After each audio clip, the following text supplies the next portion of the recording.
isn't just back, he's been unleashed, and this time, he's not hiding who he really is. And by the end of Part 1, he's no longer the conflicted kid from Season 1. He's a full-on monster who doesn't take orders, doesn't hesitate to attack, and doesn't care who gets hurt. Heads up, there'll be spoilers in this video. So Tyler kills Thornhill like she's nothing, throws Wednesday out a window, takes out a few cops, and then vanishes. But what most people aren't talking about is that none of this would have happened without Wednesday, and we'll get into that later in the video because it changes everything. And if Netflix had dropped all 8 episodes like they did last season, we'd probably be talking about that moment non-stop. Instead, this will get buried by the time Part 2 comes out. And I guess that's the annoying thing with splitting the season, because right when things finally get good, it just stops. What actually happened with Tyler? Tyler didn't escape, he evolved. When we first see him again in Season 2, he's somewhat tamed, shackled, and contained in a caged threat buried deep in Willowhill. But the moment Wednesday starts digging into the stalker mystery, that cage doesn't just crack, it shatters wide open. Thornhill shows up and sets him loose, but it's not out of kindness. She groomed and broke him in Season 1, and now she's trying to reassert control. But it doesn't work. He kills her, and that's one of the main shifts this season. Tyler doesn't just turn into the Hyde anymore. This time, he chooses to. He's in full control now. He even gave Thornhill a 5-second head start before attacking her, like he was playing with her. And when he attacks Wednesday, he knows exactly what he's doing. He doesn't kill her. Well, not yet at least. But he makes it clear that he's done playing games. And this time, he's stronger and more dangerous. But one of the most important things, and something a lot of people seem to gloss over, is that Wednesday set all this in motion. If she hadn't stormed Willowhill, triggered the blackout that let the inmates run wild, and if she hadn't involved Fester, none of this would have happened. That's what makes this ending sting. Because Tyler didn't just escape, he was unleashed by the one person trying to stop him. And whether she meant to or not, she didn't just let Tyler out, she helped create the version of him we're seeing now. And now that he's free, the most terrifying part isn't what he'll do, it's that no one knows how to stop him. The doctor was eaten by Slurp, and even before that, we weren't sure her methods were working on Tyler anyway. And as for Wednesday, based on what we've seen so far, she's not in any position to stop him either. The real cliffhanger and why Netflix killed it. The ending of Episode 4 is one of the biggest things people are talking about right now, and rightfully so. We got moments like Tyler's brutal Hyde attack, the reveal that the person behind the crows is an avian named Judy, the daughter of Augustus Stonehurst, a former Nevermore science teacher, and Willowhill's chief psychiatrist, who continued their twisted experiments beneath the facility. And the fact that LOIS isn't a person, but a secret underground program, which stands for Long-Term Outcast Integration Study, designed not just to torture outcasts, but to force people into becoming them. These are huge reveals. But the problem is, they probably won't last. Because once Part 2 drops, all of this is going to get buried under whatever comes next. And most people might not even remember how important this moment was. And that's one of the biggest problems with this whole 2-part release. Netflix doesn't give them room to breathe, they just kind of stall out. Some shows are perfect for binging, while others work great with weekly drops. But this whole split-it-in-half thing doesn't really help anyone.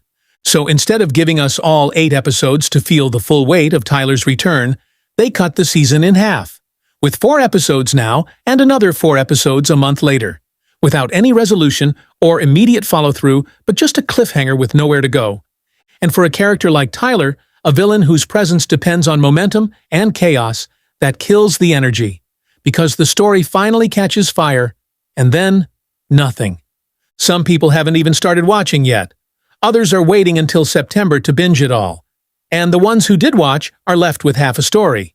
And yeah, we get it. This is one of Netflix's biggest shows, so of course they're trying to milk it. But come on, it's 8 episodes. If it's ready, just give it to us.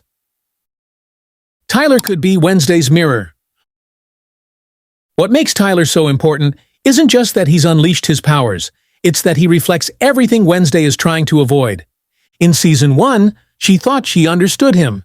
She got close to him and tried to control the chaos, which blew up in her face.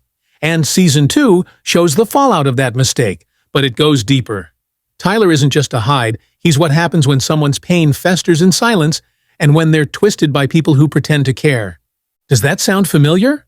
Because that's exactly what Wednesday's doing this season. She's shutting people out, she's hiding her fears, she's obsessed with control, and she's starting to lose it. Tyler is what she could become. Someone who lets their darkness define them. Someone who stops trying to hold it back, and the more she tries to stop him, the more it feels like she's really trying to stop herself. That's what makes him terrifying. It's not just the claws or the violence, it's that he knows her. He knows how she thinks, he knows what buttons to press, and now that he's free, he's coming for her. What it means for Part 2. Now that Tyler's free, everything changes. Because if the first half of Season 2 was about setting the board, the second half is about burning it down. Right now, Tyler has no leash, Thornhill is gone, and whatever control he had left is broken. And that makes him unpredictable and worse, intentional. He's not just reacting anymore. He's choosing his targets. He's already thrown Wednesday out of a building. So what could be next? This puts Enid in even more danger. The vision of the crows circling her grave wasn't just symbolic. And when Wednesday came face to face with Tyler in Willowhill, he said it clearly that he was going to kill her the next time he sees her. Wednesday, on the other hand, is spiraling. Her powers are burning out, and her personal relationships are fraying. She's still trying to solve a puzzle, but she hasn't realized yet that she's part of it. Which is why I think Part 2 isn't just going to be about stopping Tyler. It's going to be about whether Wednesday can take responsibility for what she set in motion, or whether she becomes something just as dangerous in trying to fix it. Final thoughts. Season 2, Part 1, ends with chaos, but not the kind that comes out of nowhere. This is the kind you feel building, step by step, until it finally snaps. Tyler didn't just break out. He broke away from Thornhill, from Wednesday, and from anyone who ever tried to control him. And when Wednesday came face to face with him again, she didn't flinch. She stood her ground. Because deep down, I think she still believed she could handle him. But she couldn't. Not this version of him. And I think that moment, when he throws her out the window, is when she realizes it too. That she's not in control anymore, and hasn't been for a while. And it's not just Tyler. Her powers are cracking. Her instincts are off. Her psychic abilities are not working anymore. The visions are no longer warnings. They're consequences. She's not just haunted by what might happen. She's haunted by what she's already set in motion. Which makes Part 2 quite exciting to look forward to. Because the big question isn't, can Wednesday stop him? It's, does she even understand what she's up against? Because this time, the monster isn't just out for revenge. He knows exactly where to hit and why it'll hurt. If you've seen it, let me know what you think in the comments. And if you like this, be sure to subscribe. We've got more breakdowns coming. From Slurp's creepy rise to the stalker twist, and of course, the Enid shift that might change everything. Thanks for watching, and catch you in the next one.